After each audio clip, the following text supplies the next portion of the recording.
In this video, we're going to cover how to hold the ultrasound transducer and the various movements you can do with it. We will also cover the first two modes, B mode and M mode. So first, let's look at this person holding the ultrasound transducer. You'll notice that they're holding it with their thumb, index, and middle finger, like a dart or like a pencil.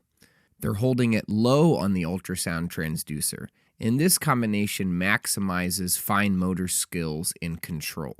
You'll also notice that they're resting the hypothenar area of their hand on the patient.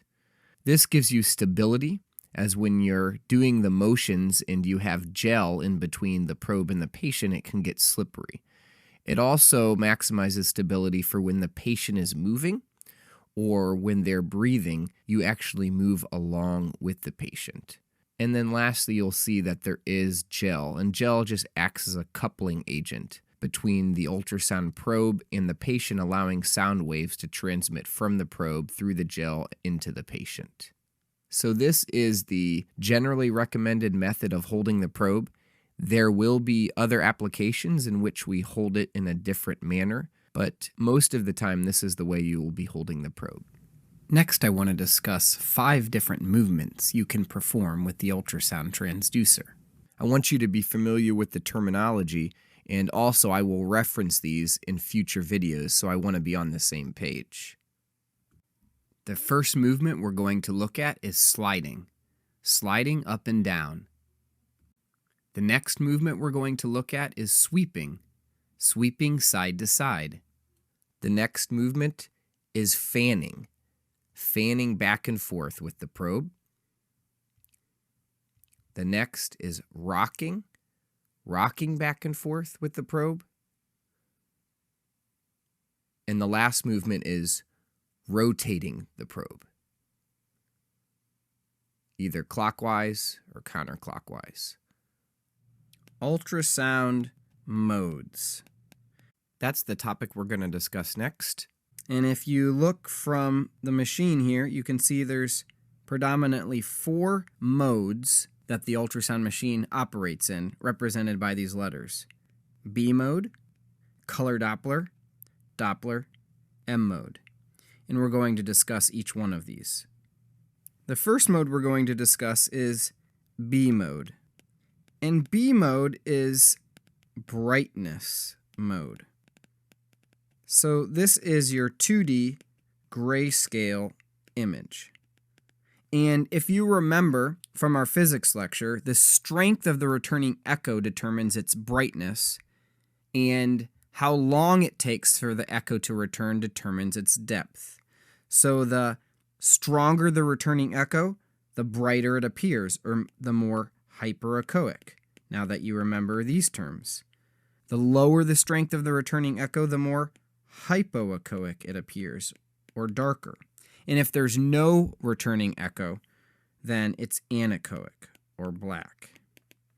And how deep it appears on the screen is dependent on the time it takes to return.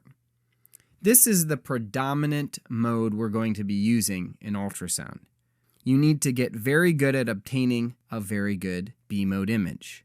All the other modes will be affected negatively if you do not get a good B mode image first. So we'll spend most of our time in the upcoming discussions in B mode. The next ultrasound mode we're going to discuss is M mode, which corresponds with the M button on the ultrasound machine, which stands for motion over time. And what M mode does is it takes a slice of the B mode image, as depicted by the line here, and it places that slice on the y-axis in M mode.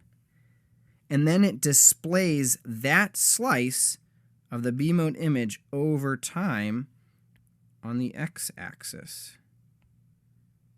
So what this allows is you can take a single slice of the B mode image and in high resolution display the motion of that area over time. This is used a lot in cardiac ultrasound. The 2 examples that I'm showing here is on the left, you have a fetus right here, which corresponds with this portion of the image on M mode. And within that image, you can see subtle changes, which represent the fetal heart beating. And then we can calculate a fetal heart rate based off of that motion. The example on the right is a parasternal cardiac view, and in cardiac arrest, there is no motion, so these lines appear static across because there's no motion of the heart. And this is an example of asystole. So again, M mode detects motion of a slice of the B mode image. All right, well, we discovered how to handle the ultrasound transducer. We also learned about B mode or brightness mode and M mode or motion over time. In the next video, we're going to discuss color and Doppler mode.